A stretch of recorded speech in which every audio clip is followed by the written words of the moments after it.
มีเพียงพระองค์ข้าจะกราบบูชาหาสิพระอื่นใดมีเพียงพระองค์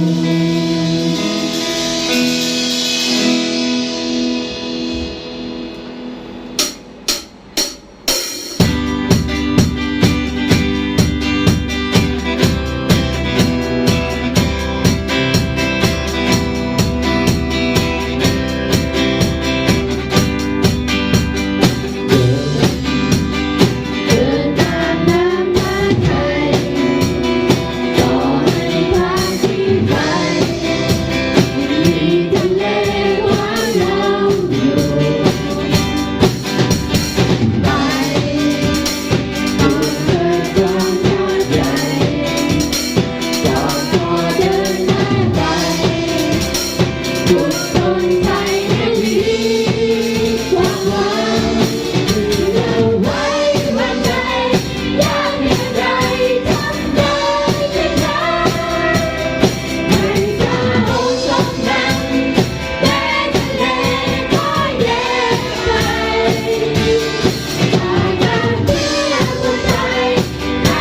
รอดจากที่ถูกมัดสิ้นเส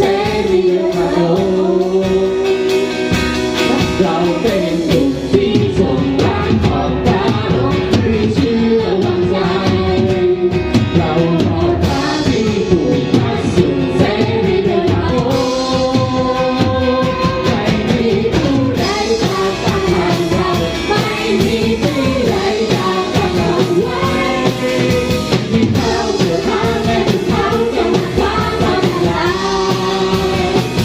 ไม่มีผู้ใดจะต้านทานเราไม่มีเจ้าตัวใดมาเราไว้จงเป็นความเข้มแข็งในฐานะเราไม่ต้องกลัวใดไม่มีผู้ใดจะต้านทานเราไม่มีที่ใดจะต้านเราไว้ให้เราเดินทางให้เขาจะมาคว้าจนตายไม่มีผู้ใดจะต้านทานเราไม่มีสู้คืนไม่ทำเราไว้จงเป็นความเข้มแข็งในฐานะเราไม่ต้องกลัวใครเราเป็นลูกของเรา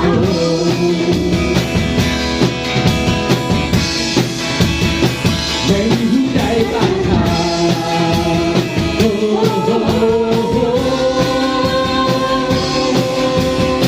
เราเป็นลูกของเรา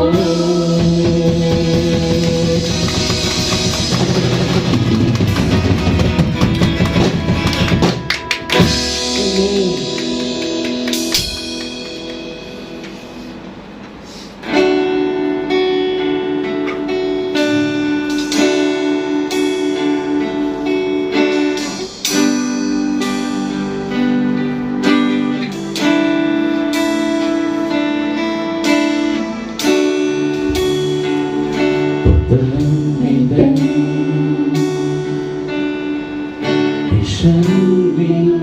ความในการเป็นใครสักคนและผู้ที่เขารักและมีประสงค์ให้ฉันรักทุกคนด้วยรักเราโอ้ที่ฉันรักไม่มีเงื่อนไขรักเราความรักที่ไม่มีกำแพงไม่นำไปสู่ความจริงเพียงแค่ได้มองในตาของฉันจะเห็นพระองค์เพียงเรานั้นยิ้มให้กันจะพบตาของพระบิดาพระองค์ทรงรักเราคนที่ยากจนคนที่ไม่มีและทุกคนส่งฝันเราขึ้นมาด้วยความตั้งใจเพราะท้ายที่สุดเราคือลูกพระองค์โอ้ที่ฉันรักไม่มีเงื่อนไขอยากพระองค์ความรักที่ไม่มีกำแพงนะไปสู่ความจริงเพียงแค่ได้มองในตาของฉันก็เห็นพระองค์เพียงเท่านั้นยิ้มให้กันจะพบรักของพระบิดาโอ้ที่ฉันรักไม่มีเงื่อนไขรักพระองค์ความรักที่ไม่มีกำแพงไม่นำไปสู่ความจริงเพียงแค่ได้มองในตาของฉันก็เห็นพระองค์เพียงเท่านั้นยิ้มให้กันจะพบรักของพระบิดาผู้ทำชีวิตก็ร้องเรื่องราวพระองค์และก็รักพระองค์ที่ไม่มีวันสิ้นสุดผู้ทำชีวิตก็ร้องเรื่องราวพระองค์ทรงอัศ จรรย์เป็นวิญญาณที่แสนดีเป็นทั้งชีวิตเฝ้ารอเรื่องราวเราด้วยความรักพระองค์จะไม่มีวันสิ้นสุดให้ฉันชีวิตเฝ้ารอเรื่องราวเราทรงอัศจรรย์เป็นวิญญาณที่แสนดีพระองค์ทรงอัศจรรย์เป็นวิญญาณที่แสนดีโอ้ที่ฉันรักไม่มีเงื่อนไขดังพระองค์ความรักที่ไม่มีกำแพงและนำไปสู่ความจริงเพียงแค่มองในตาของฉันจะเห็นพระองค์เพียงตัวนั้นยิ้มให้กันจะพบรักของพระบิดาบนฉันรักไม่มีเงื่อนไขดังพระองค์ความรักที่ไม่มีกำแพงและนำไปสู่ความจริงเพียงแค่ได้มองในตาของฉันจะเห็นพระองค์เพียงตัวนั้นยิ้มให้กันจะพบรักของพระบิดาที่ทั้งชีวิตเฝ้ารอเรื่องราวเรา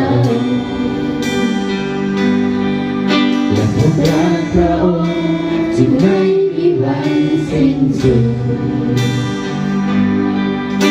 ที่ทั้งชีวิตเฝ้ารอเรื่องราวเราทรงอัศจรรย์เป็นวิญญาณที่แสนดีพระองค์ทรงอัศจรรย์เป็นวิญญาณที่แสนดีพระองค์ทรงอัศจรรย์เป็นวิญญาณที่แสนดี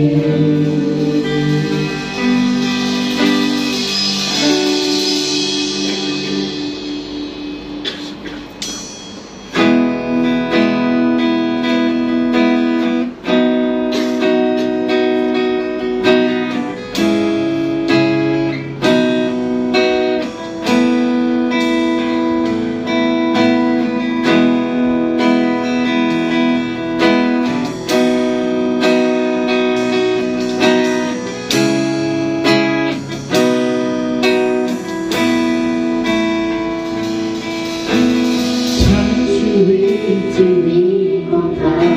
จะสร้างทุกการพนาและมีชีวิตอยู่เพื่อนมัสการส่งนั้นพระพรจากความมืดมนเป็นล้นด้วยพระสิริจนชีวิตข้าจะร้องถึงรักยิ่งใหญ่จนชีวิตข้าจะร้องถึงรักยิ่งใหญ่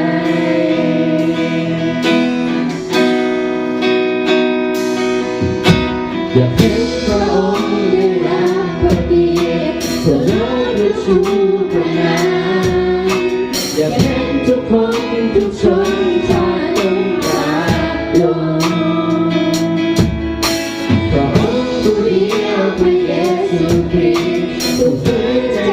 พวกเราให้พบความรักและสันติสุขนิรันดร์ให้พบความรักและสันติสุขนิรันดร์บริสุทธิ์บ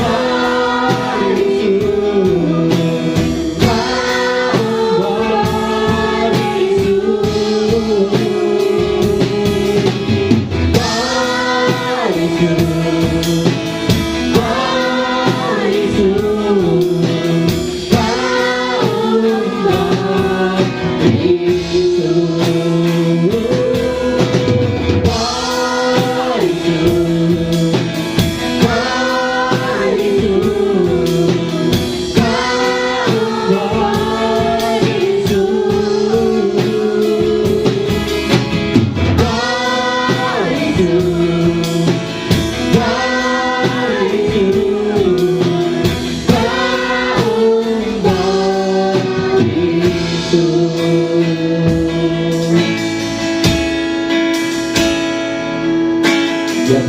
พระองค์ได้รับพระเกียรติผู้รอดได้ชู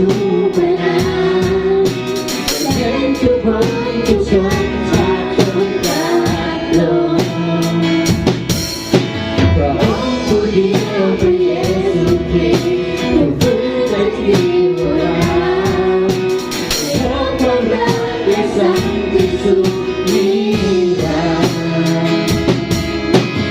พบความรักและสันติสุขนิรันดร์บริสุทธิ์บริสุทธิ์บริสุทธิ์บ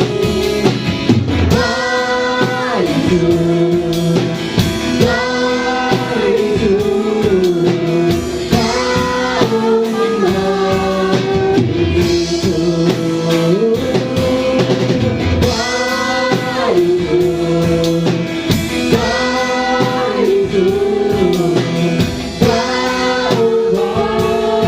ิ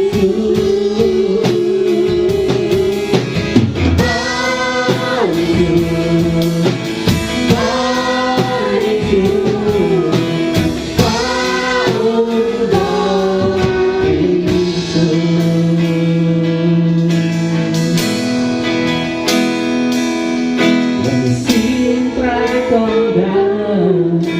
จะฟ้าสวรรค์นั้นรู้ว่าเป็นเวลาสุดท้ายได้เข้ามาให้ผู้ชายได้เตรียมตัวเธอและได้ยินทุกสาวรรค์รอ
นา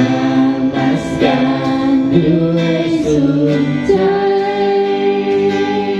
แสดสอนสรรเสริญพระองค์พระองค์ผู้เดียวผู้ควรพระสิริพระองค์ผู้เดียวทรงควรสรรเสริ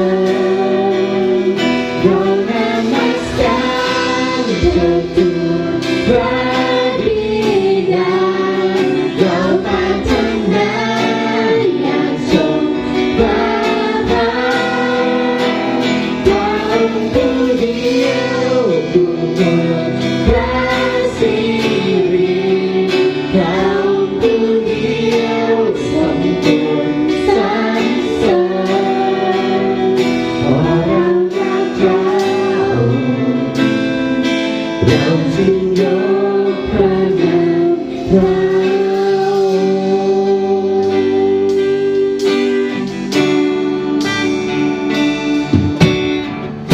องค์ทรงเป็นองค์สันติราชทรงช่วยพายามต้องการทรงเป็นความหวังผู้ฟื้นใจข้าข้าจึงก้มกราบพระองค์ทุกครั้งพระองค์เฝ้ามองอยู่ทรงช่วยข้ารอดปลอดภัยข้าจึงนามัสการด้วยสุดใจแสดสอนสรรเสริญพระองค์พระองค์ผู้เดียวผู้ควรพระสิริพระองค์ผู้เดียวทรงควรสรรเสริญเรานามัสการเถิดทูลพระบิดาเราปรารถนาอยากชมพระพักพระองค์ผู้เดียวผู้ควรพระสิ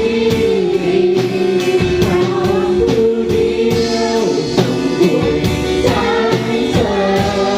ญเพราะเรารักพระองค์เราจึงยกพระนามพระองค์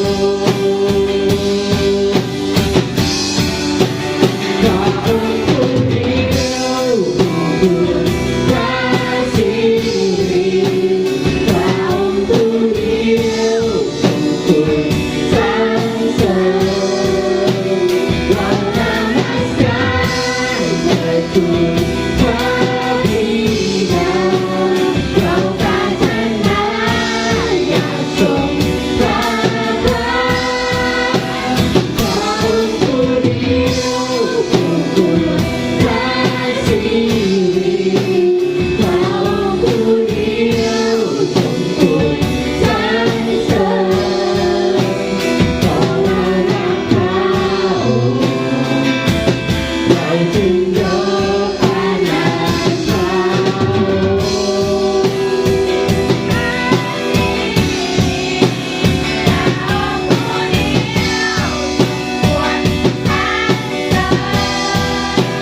เรานามัสการเถิดทูลพระบิดาเราปรารถนาอยากชมพระพักพระองค์ผู้เดียวผู้ควรพระสิริพระองค์ผู้เดียวทรงควรสรรเสริญเรานามัสการเราจึงยกพระนามพระองค์เพราะเรารักพระองค์เราจึงยกพระนามพระองค์เพราะเรา